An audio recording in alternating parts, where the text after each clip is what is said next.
Notice दिया गया तो बात मजीद बिगड़ गई। जो बात मरियम नवाज साहिबा ने तंज के तौर पर की थी वो बात बिलाखिर सच साबित हो गई। पीडीएम अब वाकई बिखरती हुई नजर आ रही है, टूटती हुई नजर आ रही है। इस घर को घर के चिराग से ही आग लगते हुए नजर आ रही है। अवामी नेशनल पार्टी ने अपोजिशन इत्तेहाद से अलग होने का ऐलान कर दिया है। पीडीएम ने एएनपी को इज़हार वजू का नोटिस जारी किया था, यानी शो कॉज नोटिस जारी किया था। वजह इसकी नाज़रीन ये थी कि सेनेट में अपोजिशन लीडर के लिए यूसुफ रजा गिलानी को हुकूमत की इत्तेहादी जमात बलूचिस्तान अवामी पार्टी यानी बाप की जानिब से वोट दिए जाने का मामला सामने आया था। शो कॉज नोटिस के बाद से पीपल्स पार्टी और अवामी नेशनल पार्टी की दीगर इत्तेहादी जमातों से एक तलखी पैदा हुई। सूरत हाल सियासी महाज आराई की तरफ जा पहुंची थी। अपोजिशन इत्तेहाद टूटने बिखरने लगा। आज बिलावल भुट्टो की सदारत में पीपल्स पार्टी रहनुमाओं का इजलास हुआ और अवामी नेशनल पार्टी की क़यादत का पेशावर में इजलास हुआ। इजलास के बाद एएनपी ने बाज़ाब्ता तौर पर पीडीएम से आने का ऐलान किया। इस हवाले से अमीर हैदर होती ने क्या कहा, सुनिए। जिन्होंने शो कॉज नोटिस दिया उन्होंने खुद ही पीडीएम के खात्मे का एक अनअनाउंस्ड ऐलान कर दिया। तो लिहाजा हम ये समझते हैं कि अब इन हालात में सबसे पहले मैं विड्रॉ करता हूँ पीडीएम से नायब सदर की हैसियत से, तो एएनपी इस प्रोसेस से अपने आप को विड्रॉ कर रही है। एएनपी का मौक़िफ़ है कि सेनेट में अपोजिशन लीडर के लिए यूसुफ रजा गिलानी को वोट क्यों दिया। इस बारे में इजलास में पूछा जाता तो हम इसका जवाब जरूर देते। शो कॉज नोटिस जारी करना किसी भी तरह से मुनासिब नहीं था। एएनपी एक सियासी जमात है, हमसे जवाब लेने का अख्तियार सिर्फ एएनपी के सरबराह और चेयरमैन असफर यार वली के पास है। अमीर हैदर होती साहब ने इस हवाले से भी क्या कहा, ये भी सुनिए। एएनपी में अगर किसी को शो कॉज नोटिस मिलेगा तो वो इख्तियार सिर्फ असफंदियार वली खान को है शो कॉज नोटिस देने का, और किसी जमात को और किसी फर्द को ये इख्तियार नहीं है कि वो एएनपी को शो कॉज नोटिस दे। दूसरी जानिब पीपल्स पार्टी के सीनियर रहनुमा एहसन इकबाल साहब जो है एहसन साहब जो है वो एएनपी के मौक़िफ़ की पूरी तौर पर तायीद कर रहे हैं, बल्कि अपनी जमात से भी मुतालबा कर रहे हैं कि वो पीडीएम से अलग हो जाए। एहसन साहब ने क्या कहा वो भी सुनिए। पाकिस्तान पीपल्स पार्टी क्या सोच रही है सर, क्या अब आपको भी राह जुदा कर लेनी चाहिए? मेरा ख्याल है करनी पड़ेगी। मैं तो समझता हूँ एएनपी ने ठीक किया। नून लीग की जानिब जो है वो और भी उंगलियां उठाई गई। एहसन साहब ने ही नून लीग के कायद नवाज शरीफ साहब के हवाले से बड़े संगीन इल्जामात लगाए, वो भी सुनिए। मियां साहब के किसी वक्त भी कभी भी बैकडोर राब्ते उन्होंने मनकता नहीं किए, किसी दौर में। जब जेल में है तब भी बैकडोर राब्ते थे उनके। जबकि नून लीग की तर्जुमान मरियम औरंगजेब साहबा अभी भी इस बात पर मुसर है और कह रही हैं कि पीडीएम अभी भी मुत्तहिद है। अलबत्ता एएनपी के अलहदा होने पर दुख हुआ। क्या कहा, ये सुनिए।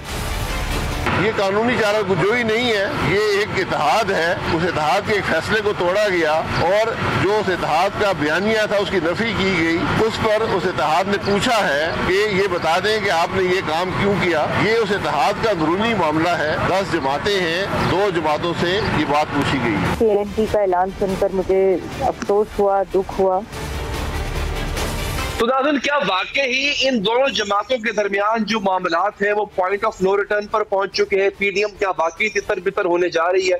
हमारे साथ मौजूद होंगी सेनेटर शरी रहमान साहिबा और खुर्रम दस्तगीर साहब, पाकिस्तान पीपल्स पार्टी और नून लीग के दोनों रहनुमा हमारे साथ मौजूद होंगे। आगाज करेंगे मैं खुर्रम साहब आपसे। खुर्रम साहब, ये बताइएगा कि नोटिस भेज देना और फिर नोटिस के बाद जो है वो मतलब आप सवाल पूछ रहे हैं, आप एक्सप्लेनेशन मांग रहे हैं अपनी इत्तेहादी जमात से, जबकि इत्तेहादी जमात ये कहकर अलहदा हो गई कि हम तो वो ही नहीं करते आपको किसी तरह की एक्सप्लेनेशन। तो सर, आपको नहीं लगता बस यहीं तक था पीडीएम का सफर, अब सब खत्म हुआ, हर कोई अपने अपने घर जाएंगे, पुरानी तनख्वाह पे काम करेंगे? पीडीएम एक सियासी इत्तेहाद तो है ही, लेकिन एक इम्तिहान भी था ना तमाम अपोजिशन की जमातों का। कैसी जमातें जो माजी में एक दूसरे के मुखालिफ रही हैं, क्या वो एक 27 नुकाती जो असूली इलामिया है उस पर कायम रह सकती हैं, जिसमें मकसद ये नहीं था, हमें सबको याद रखना चाहिए कि सेनेट में कौन सी सीट लेगा, किस ओहदे के लिए इलेक्शन लड़ेगा, बल्कि मकसद तो ये था कि पाकिस्तान में आइन की सरबुलंदी होगी और पाकिस्तान के जो जमहूरी मामलात है उसमें जो गैर आइनी मुदाखलत होती रही है 74 साल, उसको खत्म किया जाएगा, मीडिया को आजाद किया जाएगा, 8वीं तरमीम का और जो हमने खत्म किया सबने मिलकर, तो 18वीं तरमीम और NFC का तहफ़्फ़ुज़ किया जाएगा। तो ये सारी बातें जो थी ये असूली बातें हैं। उनके अंदर जब ओहदों के इशू आया और सेनेट की सीटों का इशू आया तो इख्तलाफात जरूर पैदा हुए हैं, लेकिन मुझे बहुत मुस्बत उम्मीद है कि आने वाले दिनों में आपस में गुफ्तगू होगी, मुशावरत होगी और हम PDM को दोबारा मुत्तहिद कर पाएंगे इंशाअल्लाह। अच्छा सर, आप तो ऑप्टिमिस्टिक हैं, लेकिन बयानबाजी में बड़ी सख्ती या तलखी आ चुकी है। बार बार पीपल्स पार्टी को की तरफ से आपकी जमात को आपका माजी याद दिलाया जाता है, वो एस्टैब्लिशमेंट के कंधे का सहारा लेना, वो ज़िया की नर्सरी में पलना, इस तरह की बातें की जाती है।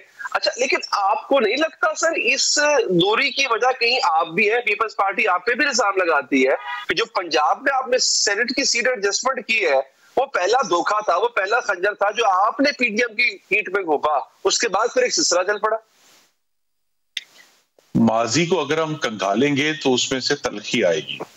फिर हमें आपके नाज़रीन को यह भी याद कराना पड़ेगा कि 2018 में पाकिस्तान पीपल्स पार्टी और PTI ने और बाप ने मिलकर सेनेट का इलेक्शन लड़ा था, जिसके नतीजे में सादिक संजरानी चेयरमैन और पीपल्स पार्टी के सलीम मांडवीवाला साहब डिप्टी चेयरमैन बने थे और 3 साल रहे हैं डिप्टी चेयरमैन। ये भी माजी है। माजी ये भी है कि जब सदारती इंतखाब था अभी 2018 में और प्राइम मिनिस्टर का इंतखाब था तो पीपल्स पार्टी ऑपोजिशन से अलग उन्होंने अपना रास्ता चुना था। तो ये बहुत सारी बातें हैं जो अगर आमरीत की बात है तो फिर हमें 1960 की दिहाई में भी जाना पड़ेगा, जुल्फिकार अली भुट्टो साहब और अयूब खान वाला सारा मामला। लेकिन हमें ये नहीं उठाना। असल तो मकसद ये है कि PDM बना था कि 74 साल बाद हमने ये सबक सीखा है कि पाकिस्तान को ये जो मौजूदा हाइब्रिड निजाम है जिसमें जमहूरियत और सियासत के अंदर एक बड़ी गहरी गैर आईनी मुदाखलत है, उसकी वजह से जो खराबी पैदा हुई है हमें वो खराबी दूर करनी है।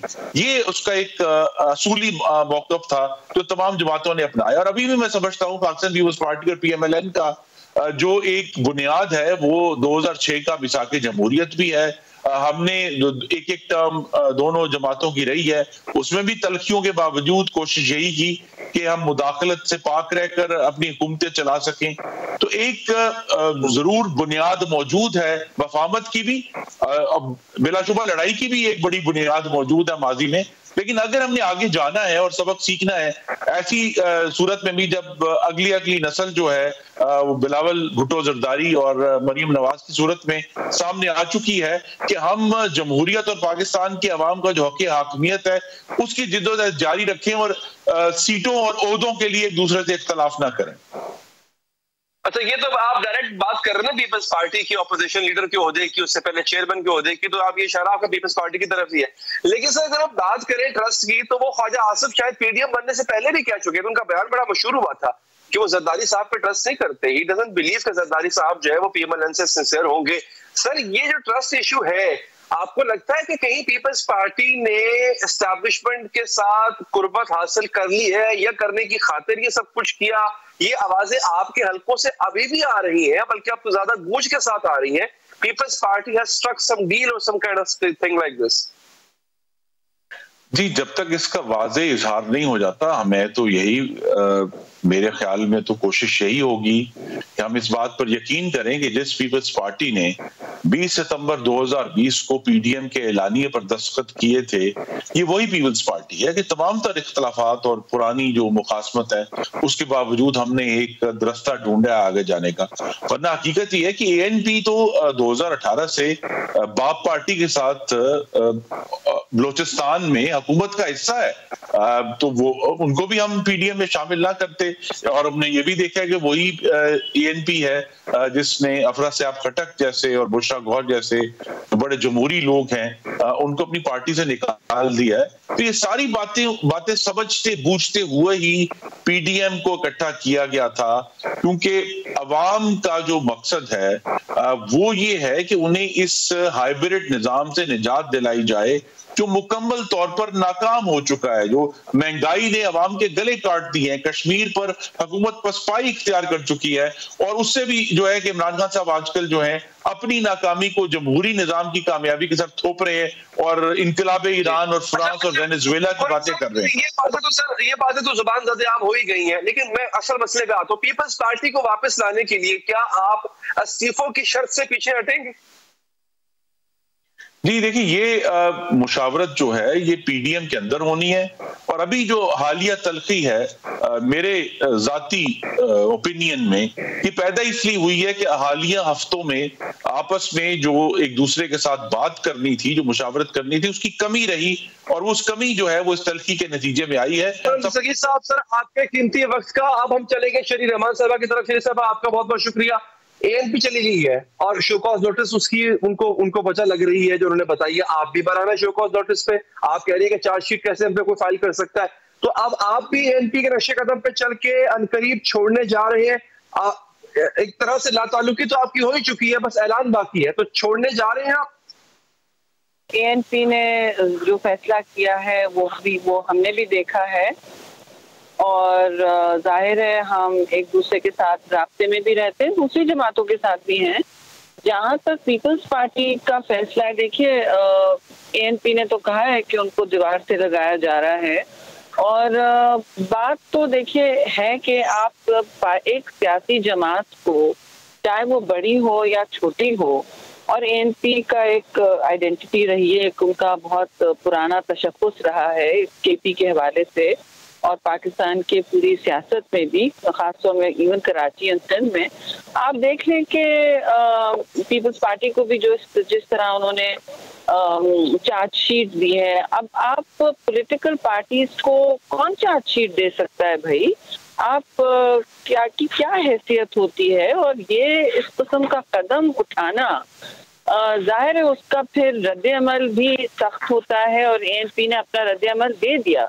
पीपल्स पार्टी की कोशिश है कि हम अपनी सीईसी जो सेंट्रल एग्जीक्यूटिव कमेटी है, हम बड़े फैसले वहीं करते हैं, और वो मुतवक्का है चंद दिनों में, और हम फिर पीडीएम को भी और बाकी दुनिया को, बाकी सियासी रहनुमाओं को भी मुतला करेंगे वहाँ जो हमारा फैसला होगा।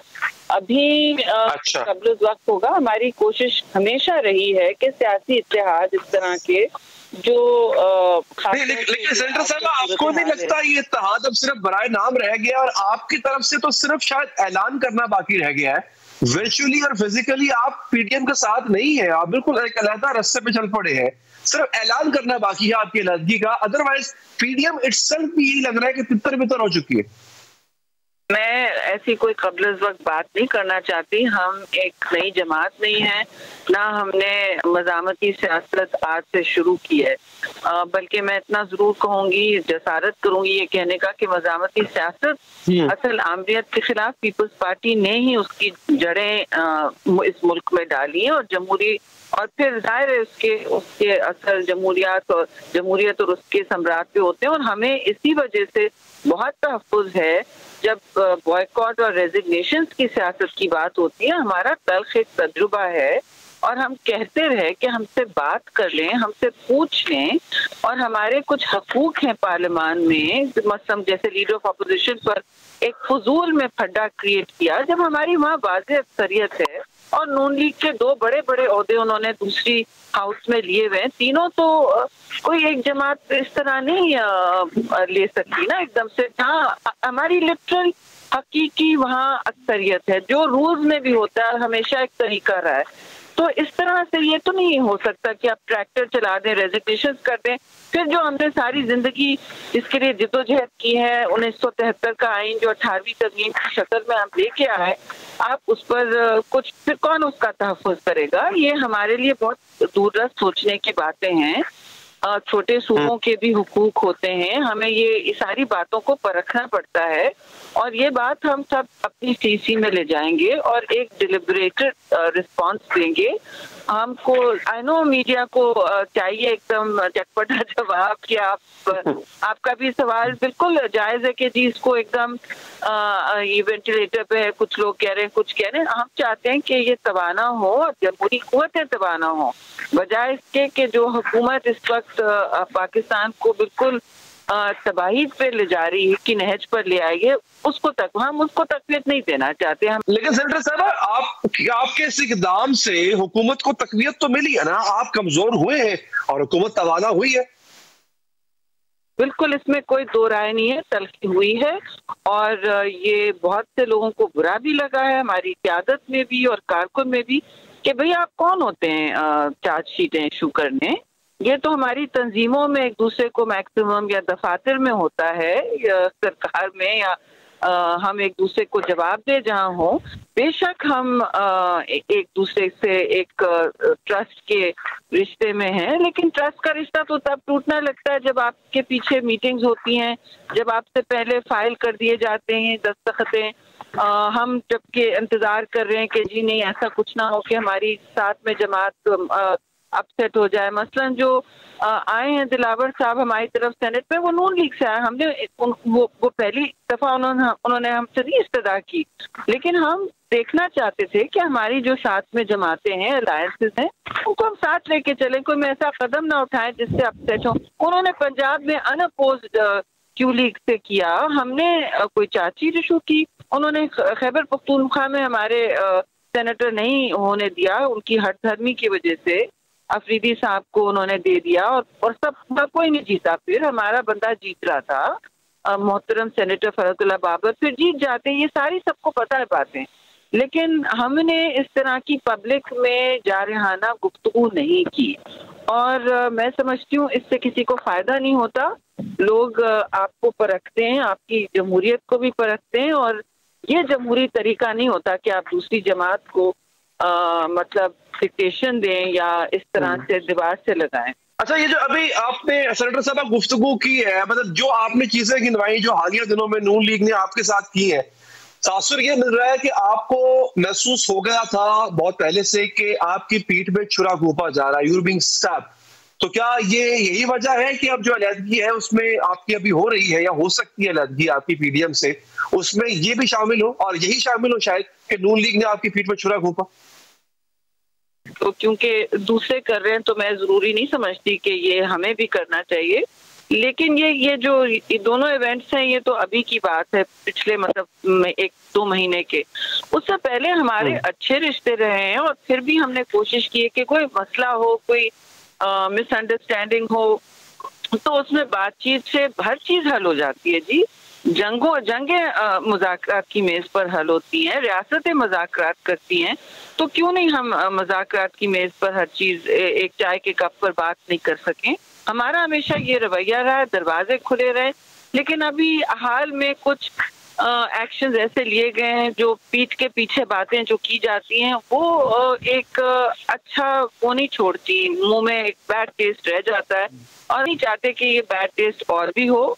चाहे कोई तंजीमें अपनी तरफ अपनी सियासत करें, हम भी अपनी सियासत करें, जहां भी हमारे रास्ते हों, हमें उस किस्म की हमें मैच्योर सियासत करनी चाहिए जी। और मैच्योर सियासत का मतलब है कि आप पार्लियामान में जिस तरह डिफीट दे सकते हैं, शिकस्त दे सकते हैं इस नाअहल सरकार को, सिलेक्टेड सरकार को, वो आप दें, क्योंकि आपको पता है कि इनको बाई इलेक्शंस भी लड़ने पे हमने आमादा किया। आप बाई इलेक्शंस लड़े और 8-7 जीत के आए आप और टिका के मेजोरिटीज हम सब ने ली, हमारी भी अक्सरियतें बढ़ी, इनकी भी बढ़ी।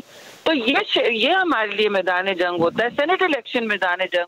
ठीक है सेनेटर साहब, बहुत बहुत शुक्रिया आपके कीमती वक्त का। नाज़रीन, ये तो जिक्र हुआ हालिया होने वाली सियासी हलचल का। बात करते हैं कुछ कोरोना के हवाले से और स्कूल्स के हवाले से, जिसका बहुत बड़ा मसला, जिसका बहुत बड़ा बहरान ऐसा लगता है कि शायद पैदा होने जा रहा है। नाज़रीन, कोरोना की तीसरी लहर अपनी तबाहकारियां मचा रही है, मस्बत केसेस की शरह में तशवीशनाक हद तक इजाफा नजर आ रहा है, इसलिए चंद क्लासेस को छोड़कर तालीमी इदारों को बदस्तूर बंद रखने का फैसला किया गया।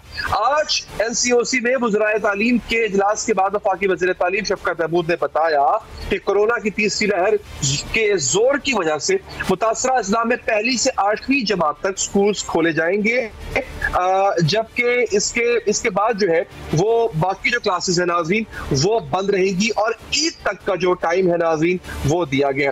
कोरोना से मुतासरा अजला में यूनिवर्सिटीज भी बंद रहेंगी, जबकि ऑनलाइन क्लासेस जारी रहेंगी। वज़ीर तालीम ने कहा कि 9वीं से 12वीं जमात तक के इम्तिहानात मई के तीसरे हफ्ते से दिए जाएंगे और इम्तिहानात सख्त SOPs के साथ मुनक्किद किए जाएंगे। उन्होंने कहा कि यूनिवर्सिटीज में भी दाखिलों को आगे करने का कहा गया है, क्योंकि इम्तिहानात ताखीर से होंगे, नतीजा भी ताखीर से आएगा, बोर्ड्स और हायर एजुकेशन कमीशन इस मामले पर बात करके फैसला करेंगे। शफकत महमूद ने कहा कि मुल्क भर में ए लेवल्स और ओ लेवल्स के इम्तिहानात अपने वक्त के शेड्यूल के मुताबिक होंगे। मुल्क में ऐसे तलबा की तादाद कम है जो ये इम्तिहानात दे रहे हैं, इसलिए ये तलबा नाज़रीन अपने इम्तिहानात की तैयारी जारी रखें। कैम्ब्रिज ने कहा है कि वो मुकम्मल SOPs के साथ इम्तिहानात का इनेकाद करेंगे। शफ ने कहा कि कोरोना से मुतासरा अजला से मुतालिक सूबे ये फैसला करेंगे कि किन अजला में स्कूलों को बंद किया जाए और किन में नहीं। क्या मजीद गुफ्तगू उन्होंने की, ये सुनिए।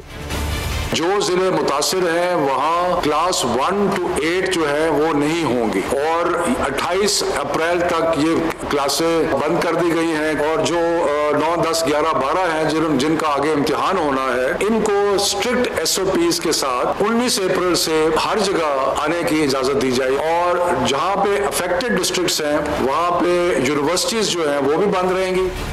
वफाकी वजीर तालीम के ऐलान के बाद सूबों की तरफ से भी सूरत हाल के मुताबिक तालीमी पाबंदियों का ऐलान कर दिया गया है।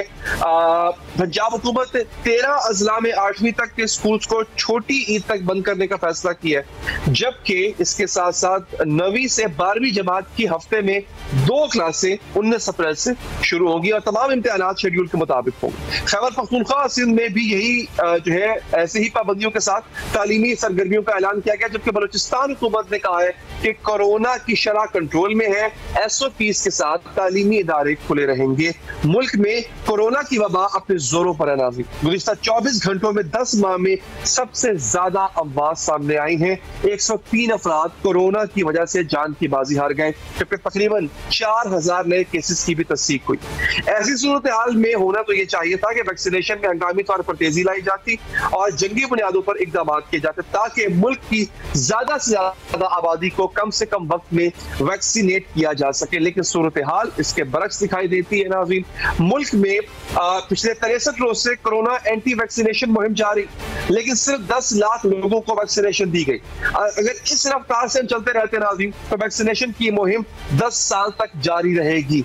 आलमी नशरियाती इदारे ब्लूमबर्ग की तहकीकात के मुताबिक पाकिस्तान में जिस रफ्तार से वैक्सीनेशन की जा रही है, वैक्सीन लगाई जा रही है, इसके मुताबिक पाकिस्तान को अपनी 75% आबादी को कोरोना वैक्सीन लगाने में तकरीबन 10 साल लग जाएंगे। दूसरी जानिब नाज़रीन हुकूमत वैक्सीनेशन मुहिम में तेजी लाने के लिए इकदाम भी कर रही है। 60 और 70 साल के अफराद के बाद अब 50 साल से जो जायद अफराद हैं या उससे जो उसकी ब्रैकेट में फॉल करते हैं उनकी रजिस्ट्रेशन शुरू हो चुकी है, जबकि बुजुर्ग शहरियों की घर पर ही कोरोना वैक्सीनेशन का ऐलान किया जा चुका है।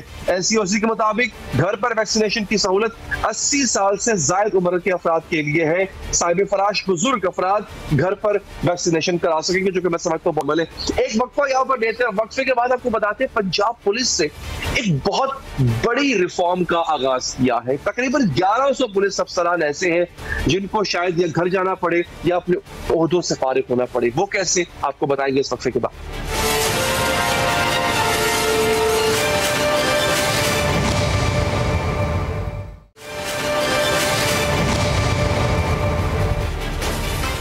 हाजिर है नाज़रीन, क्या पंजाब पुलिस का किबला वाकई दुरुस्त होने जा रहा है? क्या फैसला कर लिया गया है कि पंजाब पुलिस को जराइम पेशा अनासर से पाक करने का वक्त आ चुका है क्योंकि पूरे सूबे की नाज़रीन जो पुलिस है, खबर जो आपको देने जा रहा हूँ, उसमें खलबली मची हुई है। दासदार रिकॉर्ड रखने वाले पुलिस अफसरान के पसीने छूट रहे। गुज़िश्ता रोज IG पंजाब ने पुलिस को पाक करने के लिए इंतहाई सख्त फैसले किए थे और इन फैसलों के 24 घंटों के अंदर ही सूबाई दारुल हुकूमत के 6 थानों के SHOs मुअत्तल कर दिए गए।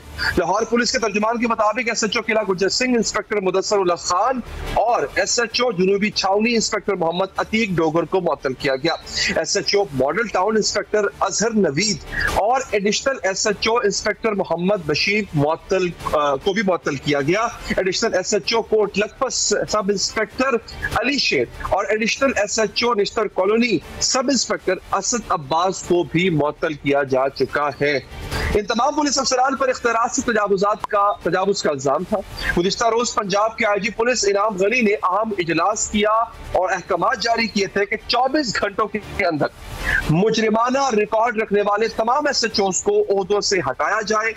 उन्होंने सीनियर फील्ड स्टाफ को अगले मरहले में उन तमाम SHOs को हटाने की भी हिदायत की जिनको मुलाजमत के दौरान 2 या 3 दफा महकमा सजा सुना चुका है, महकमा सजा दे चुका है। आज पंजाब ने यह भी फैसला किया कि कांस्टेबल से लेकर 21वें ग्रेड तक के तमाम पुलिस अफसरान को उनके खिलाफ फौजदारी मुकदमा दर्ज होने पर मुलाजमत से मुअत्तल किया जाएगा। इजलास के दौरान इनाम गनी ने यह भी फैसला किया नाज़रीन के कांस्टेबल और इससे ऊपर के ओहदे से ताल्लुक रखने वाले ओहदेदार को उस वक्त तक तैनात नहीं किया जाएगा जब तक कि वो इंक्वायरी में या किसी अदालत के जरिए अपने आप को क्लियर ना करवा ले। उन्होंने इस फील्ड अफसरान को हिदायत की कि बदनाम 34 SHOs को फौरी तौर पर हटाया जाए। इजलास में मौजूद कई सीनियर अफसरान ने इस इक़दाम की मुखालफत की नाज़रीन, लेकिन IG पुलिस ने फैसले पर हर सूरत अमल करने की हिदायत की। फैसलों के मुताबिक 3 या 3 से जायद महकमाना सजाओं का सामना करने वाले पुलिस अफसरान को SHO तैनात नहीं किया जाएगा, यानी आवाम से उनका राब्ता कट जाएगा। और 2 महकमाना सजाओं का सामना करने वाले पुलिस अफसरान को SHO तैनात करने के लिए RPO की खुसूसी इजाजत दरकार होगी। और अगर किसी SHO को एक भी मुजरिमाना मुकदमे का सामना हुआ तो इसे पंजाब में खिदमत अंजाम देने की इजाजत नहीं होगी। IG पंजाब इनाम गनी माजी में भी नाज़रीन पुलिस को करप्शन से पाक और जुराइम से पाक करने का आज़म का इजहार जो है वो करते रहे हैं। सुनिए पुलिस अमन व अमान की जिम्मेदार होती है, माशरे को जुराइम पेशा अफराद से पाक करने की जिम्मेदार होती है, माशरा साफ रखने की जिम्मेदार होती है। लेकिन हम ये देखते हैं कि जुराइम रोकने वाले अक्सर खुद जुराइम में मुलव्विस हो जाते हैं। अमन व अमान पर सवालिया निशान लग जाता है नाज़रीन। 4 माह कबल पंजाब पुलिस में काली भेड़ों के हवाले से एक हैरान कुन स्टैटिस्टिक्स सामने आए थे। पुलिस के अपने आदाद शुमार के मुताबिक पंजाब पुलिस के 1100 से ज्यादा एहलकार और अफसरान पर कत्ल और मुलजमान की पुष्टपनाही समेत संगीन जुराइम के इल्जामात हैं, बल्कि मुकदमा दर्ज। लाहौर के 95, फैसलाबाद रीजन में 368, गुजरावाला के 146, शेखोपुरा के 88, रावलपिंडी के 75 और सरगोधा में 64 अफसरान और एहलकारों के खिलाफ मुकदमा दर्ज है। जबकि मुल्तान में 84, डीजी खान में 74, साहिवाल में 69 और बहावलपुर में 39 अफसरान और एहलकारों के खिलाफ मुकदमा दर्ज है। क्या अब की बार वाकई पंजाब पुलिस को जुराइम पेशा अपराध से पाक कर दिया जाएगा नाज़रीन?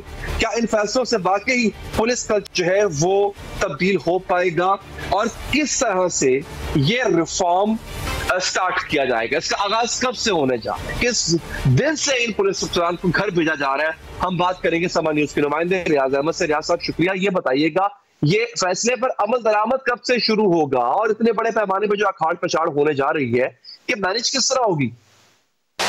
जी बिल्कुल अली हैदर, ऐसा है कि ये अमल दरामद जो है वो आज रात 12 बजे से शुरू होगा, लेकिन अगर देखा जाए तो पंजाब भर में कोई 1100 से ज़ायद ऐसे पुलिस एहलकार और इंस्पेक्टर तक के अफसरान हैं जिन पर मुकदमा दर्ज हैं।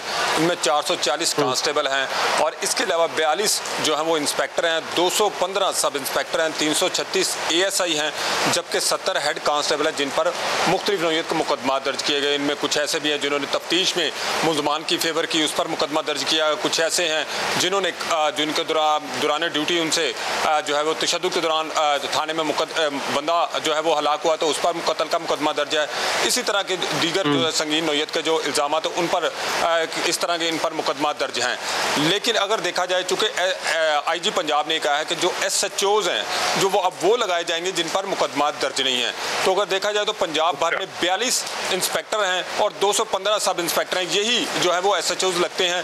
तो इनकी तादाद इतनी ज़्यादा नहीं है। लेकिन अगर लाहौर में देखा जाए तो 3 इंस्पेक्टर और 19 सब इंस्पेक्टर ऐसे हैं जिन पर मुकदमा दर्ज हैं। और अभी भी जो है वो पुलिस लाइन किला गुजर सिंह में 42 लोगों के इंटरव्यूज हो रहे हैं, जिनमें 20 इंस्पेक्टर और 22 सब इंस्पेक्टर हैं जो लाहौर में जो है वो SHO लगने के लिए उनके इंटरव्यू किए जा रहे हैं। इसमें CCP लाहौर भी शामिल है और DIG ऑपरेशन जो है वो भी इंटरव्यू में शामिल है। इन पुलिस अफसरान के इंटरव्यू किए जा रहे हैं, उसके बाद जो है वो इनको थानों में तैनात किया जाएगा। मकसद सिर्फ यही है कि लोगों को रिलीफ मिले और ऐसे जो पुलिस अफसरान हैं जिनके बारे लोगों की राय अच्छी नहीं है और कहा जाता है कि ये मुलजमान की फेवर करते हैं या ये खुद जराइम में मुलव्वस हैं, तो इनको थानों में ना लगाया जा सके और लोगों को ज़्यादा से ज़्यादा रिलीफ दिया जा सके। मकसद पुलिस का यही है। जी अच्छा, जिनके खिलाफ मुकदमा दर्ज है वो है तो फकत इल्जाम, और ऐसा इल्जाम जो साबित नहीं हुआ, लेकिन क्या आईजी पंजाब ये समझ चुके हैं कि जिनके खिलाफ मुकदमा दर्ज है वो कसूरवार भी है, और अगर वो कसूरवार है उनके मुताबिक तो फिर वो पुलिस में है ही क्यों? ऐसा है कि अली हैदर को बाज़ पुलिस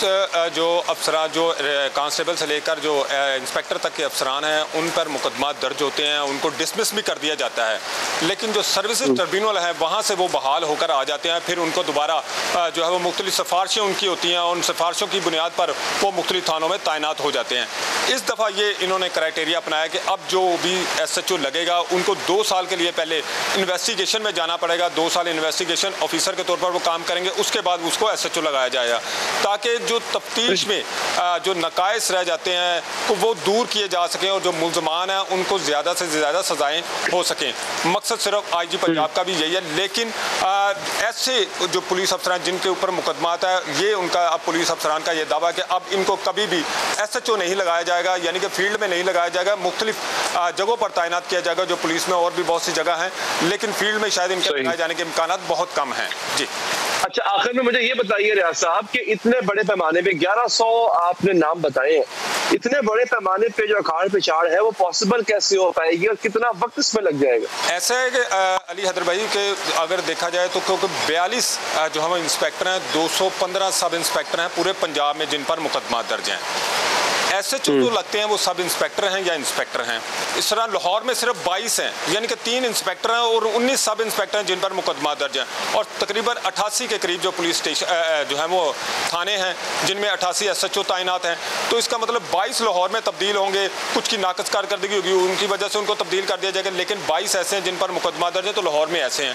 अगर पंजाब में देखा जाए तो 42 जो है वो SHO तब्दील होंगे, जबकि 700 जो है वो पुलिस स्टेशन हैं। तो उनमें अगर 42 SHO तब्दील भी हो जाए तो उसका कोई फर्क नहीं। 215 के करीब सब इंस्पेक्टर हैं, वो भी है जिन पर मुकदमा दर्ज है, लेकिन ये सारे हो सकता है ये सारे तैनात भी ना हो, इनमें कुछ तैनात होंगे, कुछ तैनात नहीं होंगे। जो तैनात हैं उनको हटा दिया जाएगा और उनकी जगह पर ऐसे लोगों को लगाया जाएगा जिनकी शोहरत अच्छी है। जी ठीक है रियाज साहब, बहुत बहुत शुक्रिया तफसीलात से आगाह करने के लिए। एक वक्फा लेते हैं नाज़रीन यहाँ पर, और वक्फे के बाद आपको बताएंगे पाकिस्तान की वो कौन सी मशहूर अदाकारा हैं जो इस वक्त बिस्तर अदालत पर मौजूद हैं, बीमार है बहुत ज्यादा और अपील कर रही हैं। क्या अपील कर रही हैं, कौन है वो, इस वक्फे के बाद।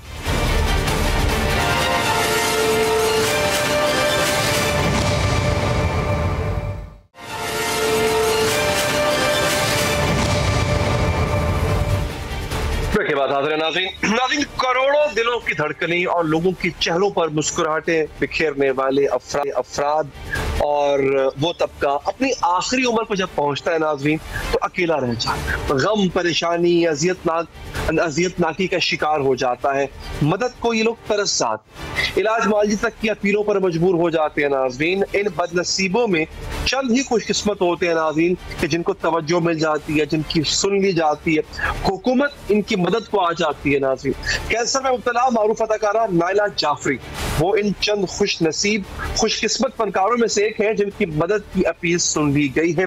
सिंध हुकूमत के वज़ीर सकाफत सैयद सरदार शाह ने ऐलान किया है कि सिंध हुकूमत अदाकारा की माली मावनत करेगी और इलाज के तमाम अखराजात भी बर्दाश्त करेगी। हाल ही में नाज़रीन आपने शायद देखा होगा नायला जाफरी साहिबा की एक वीडियो हुई थी जिसमें वो टीवी मालिकान, ड्रामा साजों और मुखैर हजरात से मदद की अपील करते हुए आप दीदा हो गई। गुज़िश्ता दिनों आपको याद होगा कि लाहौर में इंतकाल करने वाले मारूफ गुलकार शौकत अली साहब का शुमार भी इन्हीं खुशकिस्मत फनकारों में होता है जिन्हें रियासती तवज्जो मिल गई थी और पंजाब हुकूमत के साथ साथ अफवाज पाकिस्तान की जानिब से भी उनके इलाज में इमदाद की गई थी। उन्होंने 65 की जंग में मिनी नगमा गाकर खुद को अमर कर दिया। लेकिन नाज़रीन, हुकूमती इमदाद हर किसी को नहीं मिलती, बल्कि अक्सरियत उन फनकारों की है, उन आर्टिस्ट की है जो कि इस तरह की तवज्जो और इमदाद से महरूम रहे। शहनशाह गजल जनाब मेहदी हसन साहब का नाम जो है वो बहुत बड़ा नाम है, इसमें कोई शक नहीं। पाकिस्तान के लिए उनकी खिदमत भी नाकाबिले फरोश है। कई शायरों को मेहदी हसन साहब ने गाकर अमर किया, मकबूल बनाया, लेकिन वो भी आखिरी उम्र में मदद के लिए हुकूमत से अपीलें करते रहे मगर किसी ने कोई नहीं सुनी। 90 की दहाई के बच्चों के मकबूल तरीन ड्रामा ऐनक वाला जिन के कई मकबूल अदाकार एक एक करके माली तंगदस्ती के हाथों दुनिया से जा चुके हैं। बिल बतौड़ी का किरदार आपको याद होगा, उनका नाम था नुसरत आरा। उन्होंने शोहरत पाई, इसी किरदार की वजह से मकबूलियत की उन्होंने दिन देखे। इसके बावजूद नाज़रीन जिंदगी के आखिरी अयाम उनके निहायत कस्ब पुरसी से गुजरे। ज़कूटा जिनका किरदार निभाने वाले और अपनी अदाकारी से इस किरदार में जान डालने वाले मुन्ना लाहौरी ने कई बार हुकूमत से इलाज मुआवजे की अपील की थी, लेकिन किसी ने उनकी कोई बात नहीं सुनी। उनकी अब बात अनसुनी हो गई। 2 साल पहले वो हुकूमती इमदाद का इंतजार करते करते वो भी दुनिया से गुजर गए।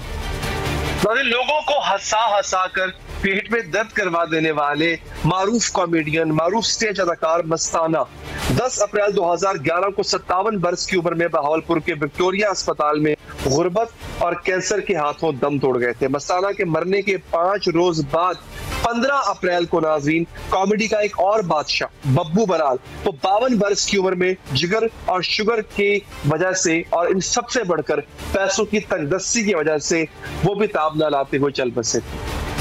शोबिज़ इंडस्ट्री में 35 साल तक आवाम को हंसाने वाले मारूफ फनकार जावेद कौडू भी आज कस्ब पुरसी की जिंदगी गुजारने पर मजबूर है। ब्रेन हेमरेज हो चुका है, हार्ट अटैक हो चुका है, फालिज के हमले की वजह से वो बिस्तर पर महदूद हो गए।